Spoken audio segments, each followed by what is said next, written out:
നമസ്തേ. സിറിയയിൽ അധികാരം പിടിക്കാൻ നേതൃത്വം നൽകിയ വിമത നേതാവിന്റെ പേരാണ് അബു മുഹമ്മദ് അൽ ജൊലാനി. ജൊലാനി എന്നത് അയാളുടെ പഴയ പേരാണ്. പുതിയ പേര് അഹമ്മദ് അൽ ഷാറ എന്നാണത്രേ.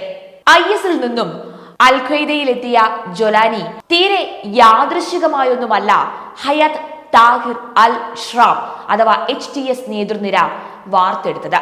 മതമൗലികവാദത്തിന്റെയും ഭീകരവാദത്തിന്റെയും പരകോടിയിൽ നിന്ന ജൊലാനിയുടെ നിയന്ത്രണത്തിൽ സിറിയയിൽ നിലവിൽ വന്ന ഒരു ഭരണ സംവിധാനം എത്രമാത്രം മാനുഷികതയ്ക്കും ലോകസമാധാനത്തിനും ഭീഷണിയായി തീരും എന്ന ആശങ്ക മുറുകുമ്പോൾ തന്നെ ഈ ആശങ്കയ്ക്ക് അടിസ്ഥാനമില്ല എന്ന സന്ദേശം പ്രസരിപ്പിക്കാൻ വാക്കും പ്രവൃത്തിയും ഒരുമിച്ച് ചേർക്കാൻ ജൊലാനി പാടുപെടുന്നതും നമുക്കിപ്പോൾ കാണാൻ കഴിയും. ജൊലാനിയെ പ്രതി ആശങ്കപ്പെടേണ്ടതില്ല എന്ന് തന്നെയാണ് നിഗമനം.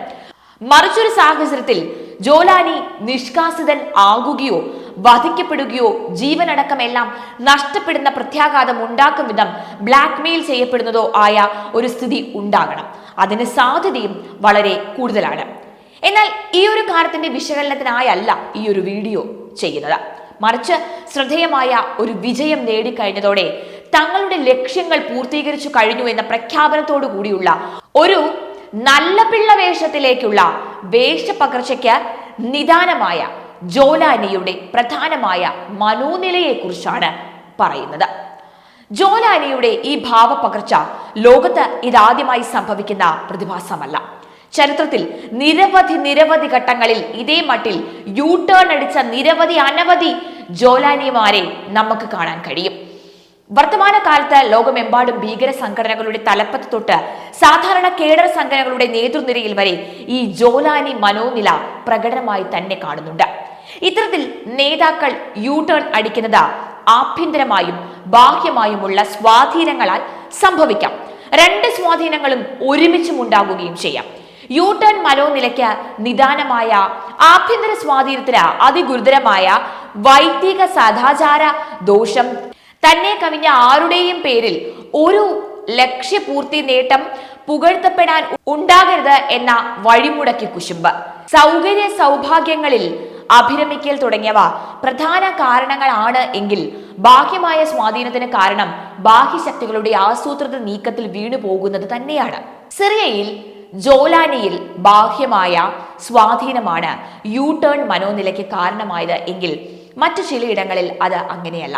ചിലപ്പോൾ ഏത് കവലച്ചട്ടമ്പിയും നാട്ടിലെ കൂടുതൽ സ്വീകാര്യതയും സുരക്ഷിതത്വവുമുള്ള മാന്യമായ നാട്ടുപ്രമാണിയായി വേഷം കെട്ടാൻ ആഗ്രഹിക്കില്ലേ? അന്താരാഷ്ട്ര ലോബികൾ നൽകാൻ തയ്യാറാണ് എങ്കിൽ കൂടുതൽ സുരക്ഷിതത്വവും സ്വീകാര്യവും അതുപോലെ തന്നെ അഭിമാന്യവും ലാഭകരവുമായ ഇടപാടുകൾ ജോലാനിമാർക്ക് പുളിക്കുകയില്ലല്ലോ. ഈ ജോലാനിക്ക് സമാധാനത്തിലുള്ള നോബൽ സമ്മാനം എന്നത് ചെറിയ പരിവേഷ സാധുതയല്ല. ഭീകരവാദ മുദ്രയുള്ള ഹയാത്ത് താഹിർ അൽ ഷ്റാമിന് ഇതൊരു കുറഞ്ഞ പ്രലോഭനവും അല്ല എന്ന് തന്നെ പറയാം. നേതൃനിരകളിൽ വർത്തിക്കുന്ന വ്യക്തികളിൽ ഉണ്ടാക്കിയെടുക്കാൻ കഴിയുന്ന ഈ ടേൺ മനോനിലയാണ് അവർ നേതൃത്വം നൽകുന്ന സംഘങ്ങളെ അല്ലെങ്കിൽ അവർ നേതൃത്വം നൽകുന്ന സംവിധാനങ്ങളെ നിയന്ത്രിക്കാൻ തങ്ങളുടെ ഇംഗിതത്തിനനുസരിച്ച് പ്രവർത്തിക്കുന്ന അടിമകളാക്കി തീർക്കുവാനായി നിർവീര്യമാക്കാനായി കഴിയുന്ന ഏറ്റവും ശക്തമായ ഉപകരണം എന്ന തിരിച്ചറിവുള്ളവരാണ് എല്ലാ സ്ട്രാറ്റജിസ്റ്റുകളും.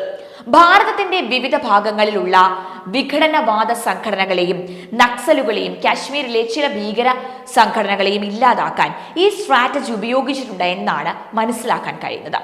ശക്തിയും കെട്ടുറപ്പും നിർണായക ശേഷിയും അധികാരവുമുള്ള സംവിധാനങ്ങളെ എല്ലാം തളർത്തുന്നതിനും തകർക്കുന്നതിനും ലോകമെമ്പാടും അവരുടെ എതിരാളികളും അസൂയാലുക്കളും സൊറോസ് മാതൃകയിലുള്ള അന്താരാഷ്ട്ര ലോബികളോ തങ്ങളുടെ രാഷ്ട്രീയത്തിന്റെയും മതത്തിന്റെയും താല്പര്യങ്ങൾ സംരക്ഷിക്കാൻ ലക്ഷ്യം വച്ച് വിവിധ രാഷ്ട്രങ്ങളുടെ ഭരണകൂടങ്ങളും സമാധാന ഭേദദണ്ഡം എന്നീ ഉപായങ്ങളിലൂടെ നേതാക്കളെ ടേൺ മനോനിലയിൽ വരുത്താറുണ്ട്. വൈക്കോൽ കെട്ടിവെക്കാനുള്ള കയർ അതിൽ നിന്ന് തന്നെ പിരിച്ചെടുക്കുക എന്ന് തുടങ്ങി കടിച്ച പാമ്പിനെ കൊണ്ട് വിഷം ഇറക്കിച്ചു വിടുക എന്നതുവരെ ഇതിന്റെ പ്രായോഗിക പാഠങ്ങൾക്ക് ചെറിയ വ്യത്യാസങ്ങളും ഉണ്ടാകും. ഈ മനോനിലയിൽ എത്തിയവരെ സിസ്റ്റത്തെ നിഷ്ക്രിയമാക്കുന്ന സേഫ്റ്റി വാൾവ് മുതൽ സർവനാശകരമായ കൊറോണ വൈറസായി വരെ ദുരുപയോഗിക്കാൻ വളരെ എളുപ്പമാണ്. ഈ പതിറ്റാണ്ടിലെ ഏറ്റവും കൗതുകകരവും രസകരവും പരിഹാസ്യവുമായ രംഗങ്ങൾ എന്നത് ലോകമെമ്പാടുമുള്ള ജോലാനിയന്മാരുടെ യൂട്ടേൺ അടിയും മര്യാദ പുരുഷോത്തമ ഭാവവും ലോകസമാധാനത്തിന്റെ ഭാരം പേറുന്നതിലെ ഗീർവാണവും സദാചാര പ്രസംഗങ്ങളും ആയിരിക്കുകയും ചെയ്യും.